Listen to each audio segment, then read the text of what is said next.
Three, two, one, action.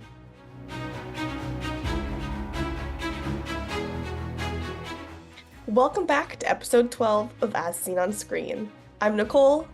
And I'm Gracie, and this is your source for entertainment news, reviews, interviews, and conversations. You can find us anywhere you get your podcasts on Spotify or YouTube. We are excited to be back this week with you. We have tons of exciting news and some good gossip this week to discuss. So let's get right into it. Gracie, do you want to share our first bit of news? Yeah, getting right into celebrity drama. So Emma Roberts is engaged, which is pretty exciting. They're taking the next step in their relationship, and they announced it on Instagram, and they both just look so happy. And I love Emma Roberts, so I am so happy for her. And I loved her Instagram post, her little caption when it said something to the effect of posting this here before my mom tells everyone, or something to that effect. So I thought that was really funny. And good for them. Yeah. Congratulations. Yeah. In not as great news, Chrissy from Dance Moms, she was one of the moms. She recently got arrested for a DUI. So if we have any Dance Moms fans in the audience, Christy is the mom of Chloe from the show, and she's facing DUI charges in Pennsylvania. She refused to submit a blood draw to determine her blood alcohol content when she was pulled over, and this would be her first DUI offense within the last 10 years in Pennsylvania. She was also charged with operating the vehicle without valid inspection, exceeding 35 miles per hour in an urban district by 5 miles per hour, and an unspecified Pennsylvania Turnpike Commission violation. I have no idea what that last one means, if I'm being so We're sitting here as Canadians being like, uh-huh. What is that? Yeah. But But yeah, I mean, not the best. no. I feel like this happens to a lot of celebrities though. So we'll see what happens with it. But Dance Moms is definitely not not used to drama. So Exactly. They are no stranger to the drama, so I feel like they'll probably be just fine. Her preliminary hearing is next month, so we will find out more information then. In other gossip, staying on the maybe not so awesome train, Ingrid Andress, a country singer, if you haven't heard, she sang the national anthem at one of the MLB All-Star games last week, and safe to say it went very sideways very quickly. It just from start to finish, it sounded very bad. I don't know how else to describe it. Have you seen Fergie's national she's anthem trying to think fail? of a nice way to say it. There really is none, though. I apologize. But if you've seen Fergie's video of the national anthem fail that lots of people talk about, she's safe to say Fergie is free now. She's good. She's off the hook. And Ingrid, Fergie sounded real good all of a sudden. in comparison, Fergie, you sounded awesome. Yeah, definitely like I woke up to my Instagram just being blown up from videos and I had no idea what was going on. And then you watch the videos and you're like, "Oh, girl." But it was revealed that since she is a four-time Grammy nominee, you would expect it to be good at the least. Mhm.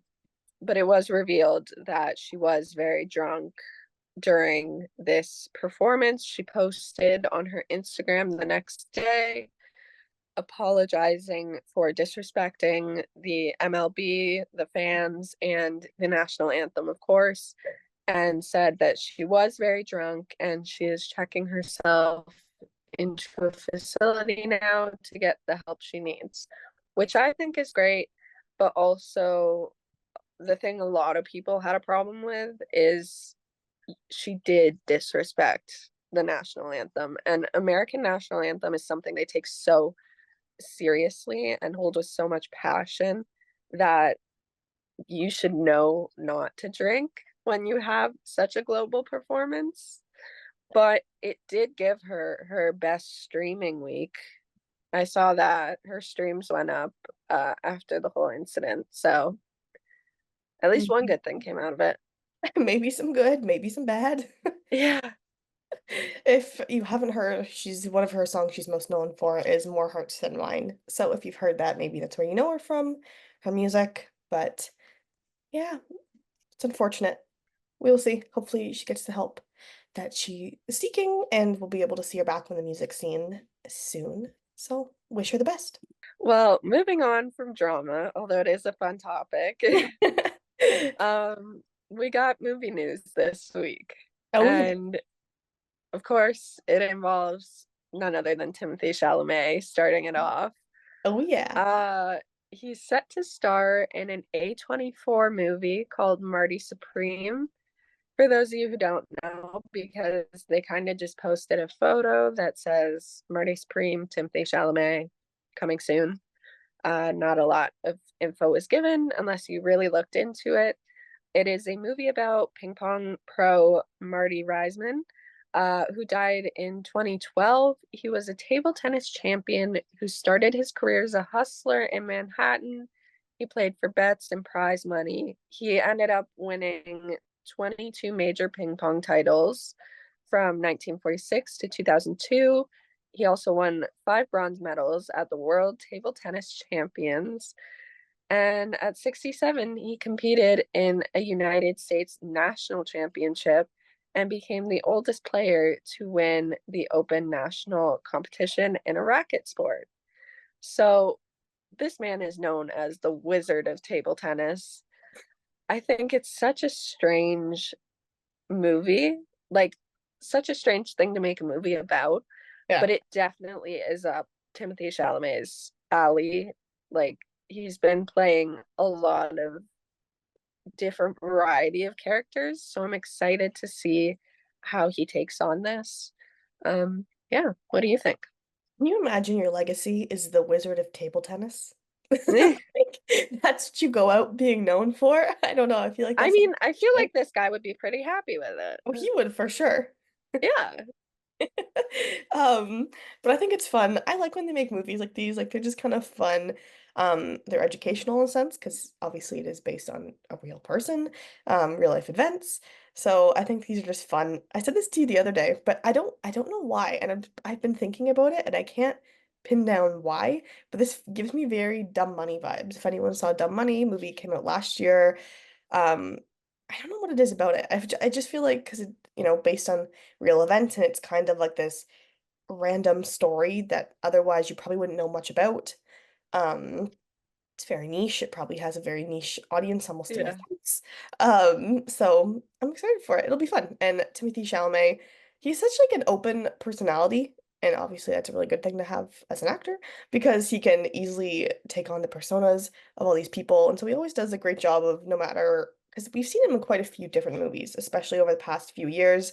And he does just a great job of taking on all these different individuals. So I'm excited to see him take on this one too. But But Nicole, you want to talk about the other movie news we have? yes, I think Gracie and I are pretty equally excited about this one. If you haven't heard, Netflix is releasing a film adaptation of the novel Uglies on September 13th of this year. So Uglies is a book series by Scott Westerfield. It's the first one's actually from 2005.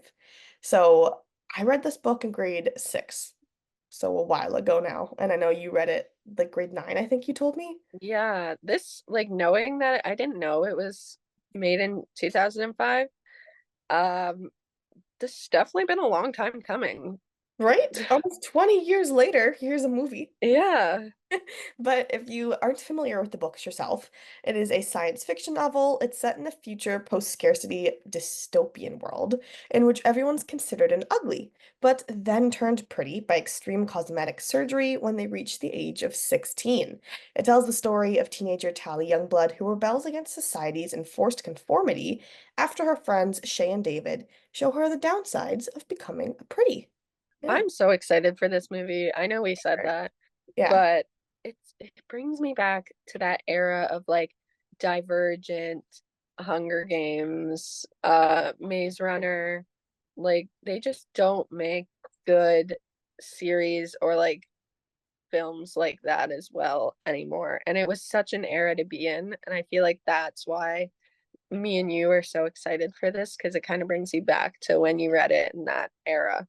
Right? No, I totally agree with you. It definitely brings you back to that was such a good time for books. Oh, I wish I I I wish, don't think it will ever be as iconic and as monumental for books and then movie adaptations right? as it was. For some reason, my brain wants to say like 2015.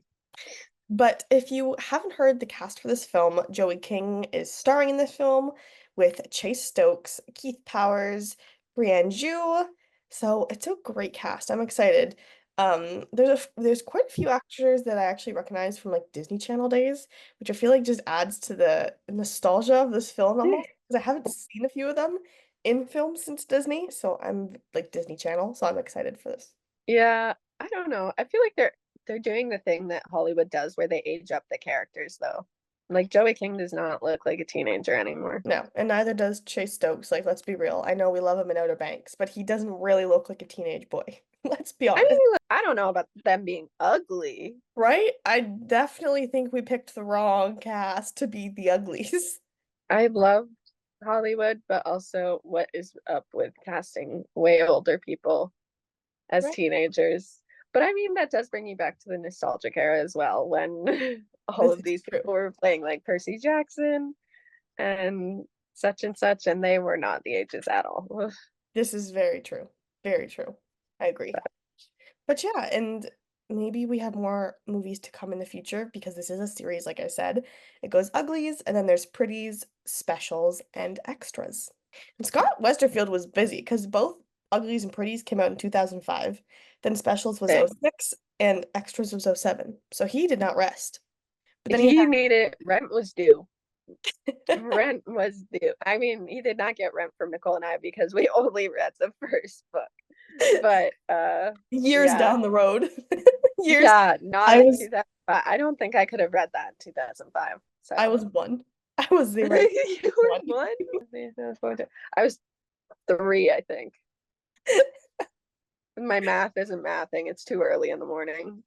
Um, moving on from that. Yes. It was a big week. Emmy nominations are out for the 2024 Emmys. Yes. Uh, it was in like groups. I mean, it's always in groups, the nominations, but Netflix leading with 107 nominations, Yeah. which I feel like is ridiculous. How many Right? nominations can you get? I was like, when you and I were sending each other the pictures on Instagram of all the different nominations, I was like, how many categories are there? Have I missed something?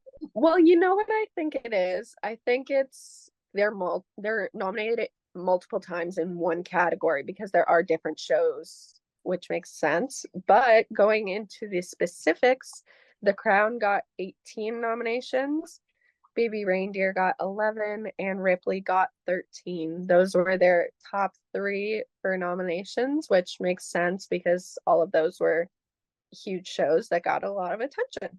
And And then FX is leading right behind with 93 nominations. To no one's surprise, The Bear got 23 nominations and Shogun got 25, which I was kind of surprised. Like, it was a good show, but I don't think a lot of people were expecting this many nominations for it. So pleasantly surprised. yeah, and I think a lot of people are upset with The Bear because it was nominated for Best Comedy Series. Like, we have this problem every year with The Bear, though. I know. I feel like this has most definitely come up before for the poor bear. But I mean, yeah, it explores dark themes, obviously, but I don't know what to tell people. It's nominated for a comedy, so this is what they've put under. Yeah, and then HBO and Max got 91 nominations, with Hacks getting 17 and True Detective Night County getting 19. The one that I'm most excited about, even though we had little to do with it, it was the team. Um, Fallout secured 17 nominations. That's not even Amazon Prime, it's just Fallout as a show. Yeah. And I think that's great for them for their first season, and the fact that it's an adaptation from such a beloved video game, that they were able to secure that many nominations. And I think it's just really well deserved. Even if you haven't watched it and you don't No, you went to the experience, so you know how much effort they put into this. I was about to say, I think one of the things they did just so well on is Amazon clearly put so much effort into making the show and then doing advertisement for the show, leading up to it, really teasing it. So I think that got a lot of people interested in it as well, even if they didn't play the game, even if they weren't interested in the video game. So I think definitely that adds to it and definitely helped them get the success the show did. So good for them. It's exciting to see. But Selena Gomez also got her first Emmy nomination for acting after winning Best Actress at Cannes. So I'm very excited. This is obviously for her show, Only Murders in the Building, which is such a great show. Grace and I both love this one. And so, but we both were talking about the other day. We're surprised this is her first Emmy nomination because I thought she was nominated for Only Murders in the Building before for an Emmy, but clearly I'm wrong. I But think she was nominated as a group, like the yeah, show was nominated. right. It's her first as lead actress. I just find it so weird that Martin Short and Steve Martin, I don't know why they were always nominated, but she was never nominated. That's just kind of weird to me because they give all three of them give fantastic performances. Yeah, so what was the reason? Because we're going into season 4. So why Yeah. has it taken this long for her to get a nomination? Yeah, because they've had a nomination pretty much every season. I love my girl And Mabel. Why yeah, what didn't about she Mabel? win? She keeps them alive. She keeps them funny. Like, She keeps them youthful. yeah, she deserves recognition. Justice for Mabel and Selena Gomez. But I Absolutely. am very happy that she got her nomination. It's very well deserved. Yes. Um, yeah. Yeah.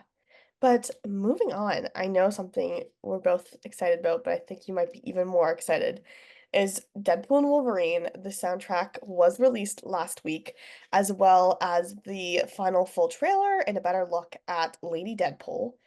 And lots of theories swirling around for that one. So do you want to talk about the soundtrack, Gracie? Yeah, I think the soundtrack in Ryan Reynolds fashion is very iconic.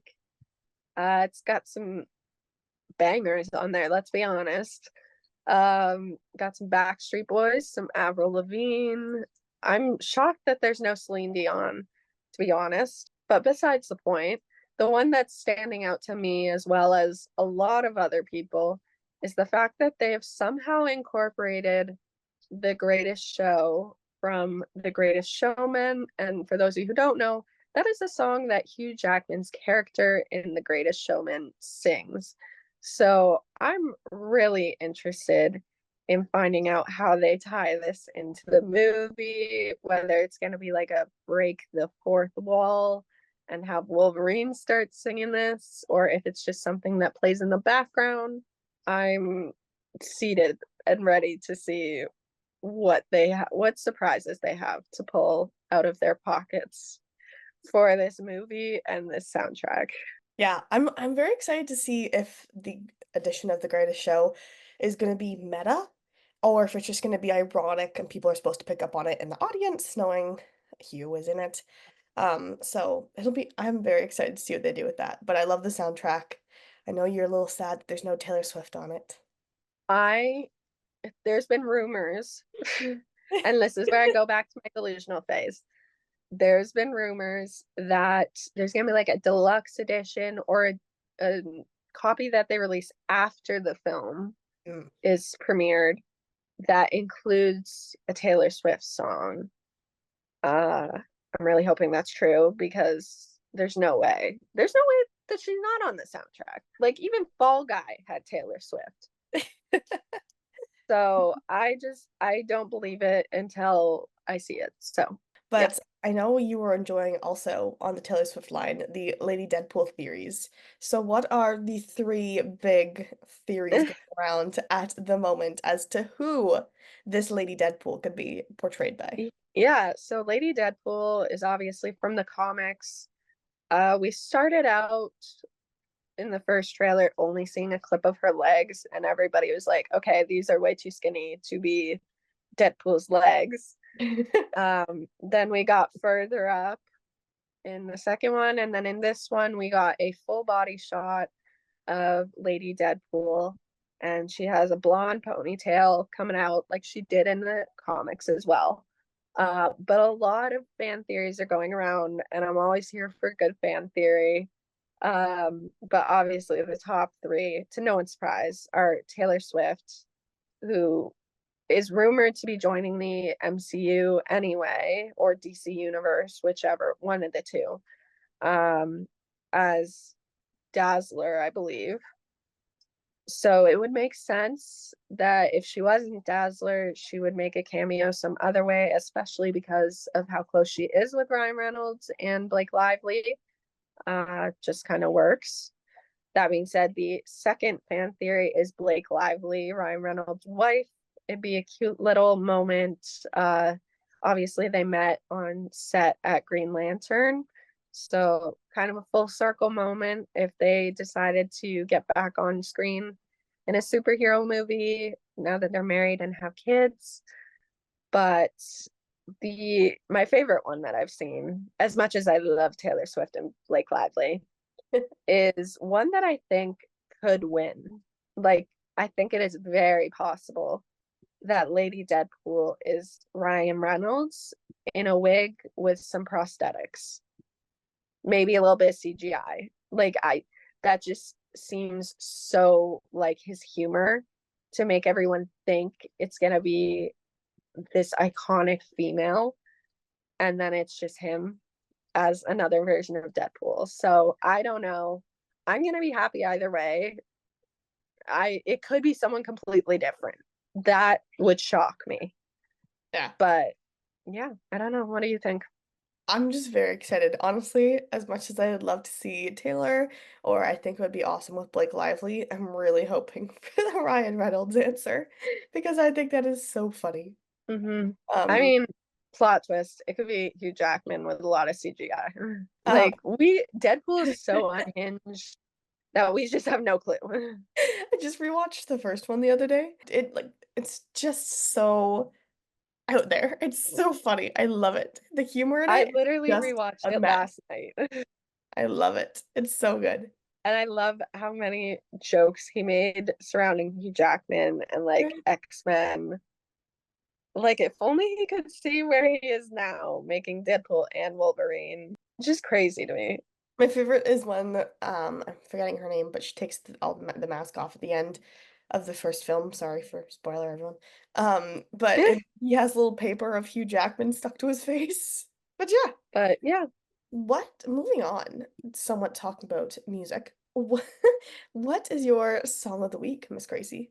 my song of the week is a song by Alessia Cara. She's back on the music scene after a short break, which I'm so excited for. For those of you who don't know, she's the same girl that sings the song Here. Um, she just released a song called Dead Man, and it's so good, but it's also giving this new era of like adult, I think, where she's taken the time to like mature and really use her voice in a new way. So I'm excited to see what comes from this new era of music. But yeah, Dead Man, Alessia Cara, go watch the music video, listen to the song. Yeah. This episode is so nostalgic because I feel like Alessia Cara is very much like my preteen years, especially when you said here. Yeah. That takes me back to Musically. I vividly remember Oh my God, making a yeah. TikTok, multiple TikToks with my friends to hear. Oh man. Hopefully those never see the light of day ever again. She had some hits in the day though. Like, I like oh my God, she how was day. popping off on Musically. Anyway, yeah, that's my song of the week. I Nicole, love it. what's your Okay, I have two songs of the week because I realized I haven't said one of them yet, and I've been listening to it for pretty much a month now at this point, and I'm annoyed at myself that I haven't said it thus far. And another one, I've just been listening to both these songs on repeat. I literally queued them and listened to them all the way home from work last night, just back and forth, back and forth. But some is Lies, Lies, Lies by Morgan Wallen, which came out earlier this month. And the other one is 28 by Zach Bryan that just came out on his new album, The Great American Bar Scene. Both of them are so good. Lies, Lies, Lies. I was so excited when it came out because it was teased on TikTok for a while, so I was happy when it finally came out, and it was just so good. It is just so good. And 28 is also on TikTok a ton. Lots of people are making really cute TikToks to it. And there's a cute backstory to it, actually. Someone asked on like social media what inspired 28, what inspired it to be written, and he responded back and he said that it was actually had to do when the dog that him and his girlfriend share, he was in surgery, and when he came out of surgery he was just so grateful for it, and he actually wrote that song. So of course it sounds like the song is about his girlfriend and just kind of his family, so I think that's really sweet, and it's such a great song. So both of those are my top listens for sure. Probably for the last month, if I'm really being honest. So that's like my monthly songs. Love that for you. But keeping on the topic of weekly, what was your weekly watch? My weekly watch was MaXXXine. I went and saw it with my sister. I I feel like I share the opinion of a lot of other people when I say that the ending wasn't my favorite. I feel like a lot of critics going into this movie, before it was released to the public, said that this was the best installment in the trilogy. I now think a lot of fans and viewers disagree with that. I would say it's probably, I don't know if I want to say my least favorite, because you know what? I'm actually probably one of the only people that think this, but X was not my favorite. Like how the trilogy started was not totally my favorite. I just thought it was a very, I don't think I knew what to expect when I went into the movie, and then being what the movie was, I was very thrown off. So I enjoyed Maxine for the reasons that it was very atmospheric. I loved the atmosphere that Ty West created with the 80s, like electric 80s Hollywood scene. I thought it was fantastic, even from the opening scene when Mia Goth is walking up to the soundstage to do an audition. That's how it starts. It's just very, you understand how confident she is and how secure in herself she is and how driven she is to get to where she wants to be. And you have this vibe of Hollywood, and it's just so cool. So I loved the energy. I think it was a great slasher film overall. I enjoyed it. I think it was fun, but I do agree with a lot of people that the ending just wasn't satisfying almost as people who have watched the whole trilogy. I don't feel it tied it in as well and ended the trilogy off on such a strong note as it could have. Um, s- and it had like this weird timeline thing that it did, that you had it in the present, which is how it sort of ended, but then it quickly jumped to the future, which was fine, and you understood what was happening. Then you jumped back to the present time that the movie took place in, where the moment you were 2 minutes ago. Then you jumped back into the future again, but not as far as it was a minute ago, that you jumped back like almost in an in-between stage. So it was a little weird. But overall, I do recommend that if you're a fan of the trilogy, to obviously definitely check it out. It's a fun slasher film, even if you haven't seen the other movies. Like obviously there's lots of nods to the other movies that you need to understand. But if you haven't watched the other movies, not the end of the world. I still think you'd enjoy it. You would just be missing a little context. But yeah, you can go see Maxine theaters now. What is your watch of the week, Miss Gracie? My watch of the week was, it came out a while ago, but I never got the chance to see it in theaters. So the Beekeeper, it's it's such a cool movie, but it also gives me major John Wick vibes. So take that with a grain of salt if you do watch it, because it follows this man who is known as the Beekeeper. Plot twist, he actually is a beekeeper in the movie, which is not normal for his profession, but he just thinks it's cool. So whatever, to each their own. But beekeepers are, in a sense, this group, very small group of people who keep the balance of good and bad in society. And it takes place in modern day, but they say that beekeepers are something that we don't know about. Like it's government run. They just have control to do what they see fit, is for the greater good of society. So if there's bad people, they take them out. Anyway, this man is a retired beekeeper and he's living remotely, and he has a lovely neighbor who's this older woman, And unfortunately, this older woman gets scammed by a company. They take all of her life savings, all her money, and all the money that she had saved up for a charity as well. So they got a good like $3 million out of her. Unfortunately, she goes through a really rough time after losing all that money, as one would.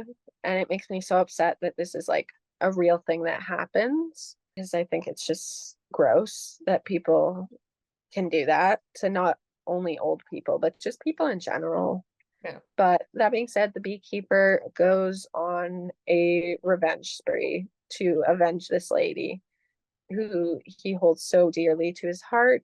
And that involves taking down everybody one by one to get to the highest point of this scam, which brings him to Josh Hutcherson, who is the evil mastermind behind this whole scamming empire. Um, the action sequences were so good. There was a lot of blood and gore, so definitely watch out if you don't like that. There was some comedy mixed in there, but it was surprisingly very heartfelt just because of the topics it did touch on. I think my biggest takeaway was it's so cool seeing Josh Hutcherson grown up, but also playing a villain. So yeah, definitely check out The Beekeeper wherever it streams. That's cool. I definitely want to check that one out. That's one I've been meaning to get to too since it was out in the theaters. So I'm glad you enjoyed it. So now I definitely want to watch it even more. Yeah, it was solid. It was good. It did major John Wick though. Like there's no way that wasn't on their inspiration board for this movie. Well, those are our watches of the week. And as usual, as we're getting to the end of the episode, we will end on upcoming releases for this weekend and next week. So we have Deadpool and Wolverine coming out tomorrow on Friday, July 26th, which I know you'll be seated at. You that's where you'll find Gracie tomorrow. Yeah, really. I'm hoping tickets are going fast and I Right? still haven't got mine yet, so Yeah, we'll you'll be see. um, Yeah. but do you want to share what else is coming out? Yeah, we have Dee Dee that's coming out on July 26th as well. Nicole, you know more about this one than I do because I know you were like, oh, this is a very sad movie. Right? Well, according to IMDb. In 2008, during the last month of summer before high school begins, an impressionable 13-year-old Taiwanese American boy learns what his family can't teach him: how to skate, how to flirt, and how to love his mom. Hello? How sad! What? That's so sad. But it's gotten amazing reviews so far. It has a 92% on Rotten Tomatoes so far. So I this one actually played at South by Southwest. So this was one that we didn't see, but I do know it played at South by Southwest because I remember specifically seeing this one poster of the kid really up close to the camera, and every time I would see it, I kept thinking, "What is this?" But that is in theaters tomorrow. You can catch that. So we also have Fabulous Four coming out tomorrow in theaters as well. Tomorrow's a big day in theater. The Fabulous Four is about a group of lifelong friends who travel to Key West, Florida to be bridesmaids in the wedding of their college girlfriend, rekindling their sisterhood amid drinks and romance. So the film stars Bette Midler, Cheryl Lee Ralph, Susan Sarandon, and Megan Mullally. I'm excited for this, but I keep confusing it with Fantastic Four. And Right? I'm like, wow, that's coming out really soon, considering they just like announced the casting. No, not the same movie. Vastly Um, different movie. Vastly. I I always love a good friendship movie. I love the older um age aspect of it, like having a friendship for a long period of time Yeah. and seeing the struggles, but also the benefits that that comes with. So I'm excited for this. I think it'll be really funny, but also really cute and heartfelt. I love movies like this. Like the book club movies are hilarious. Yeah. 80 for Brady was a funny one too. So I love these ones with the seniors. They probably would not enjoy that I'm calling them that, but I apologize, but it's true. Yeah. Yeah. And then Yeah. lastly, in TV and sports world, we have the Olympics opening ceremony, which is also on July 26th. So everyone's booked and busy for July 26th because everything is just coming out at once. You might as well just take the day off at this point because you have a ton Honestly, to watch. yeah, national holiday today. But the Olympics obviously starting July 26th, and they are on until August 11th in Paris this year. So I love the Olympics. Summer, I love gymnastics. I love watching anything swimming, like swimming, diving. Love Hmm. those ones. So I'm very excited. Go Canada! Yeah, go Canada. There's actually someone I went to elementary school with. He is on the Canadian swim team for, I can't remember. I just happened to see his Instagram post come up. But Newmarket. Woo! Yeah, representation. But that is all we have for this week. So thank you so much for tuning in to this week's episode of As Seen on Screen. I'm Nicole. I'm Gracie, and you can find us again wherever you watch or listen to your podcasts on Spotify or YouTube. And we'll see you next week for another episode. Absolutely. We'll see you then. Bye. Bye.